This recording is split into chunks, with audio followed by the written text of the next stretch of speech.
નમસ્કાર દર્શક મિત્રો, અબ તક ન્યૂઝમાં આપ સૌનું સ્વાગત છે અને હું છું પૂર્વ કચ્છ જિલ્લા બ્યુરો હેડ ભારતી માખીજાણી।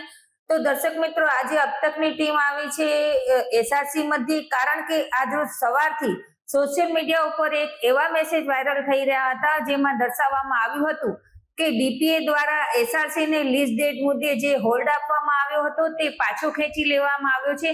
એનો મતલબ એમ કે એસઆરસી હવે દુકાનદારો ઉપર લીઝ રદ મુદ્દે ફરીથી કાર્યવાહી કરી શકે છે। તો આ મેસેજથી ટાગોર રોડ અને રામબાગ રોડના વેપારીઓ સવારથી ચિંતામાં મુકાઈ ગયા હતા। તો એ વાતનો ખુલાસો કરવા માટે અબ તકની ટીમ આજે એસઆરસી મધ્ય ડેપ્યુટી ચેરમેન પ્રેમભાઈ લાલવાણી પાસે આવી છે। શું આ વાત સાચી છે?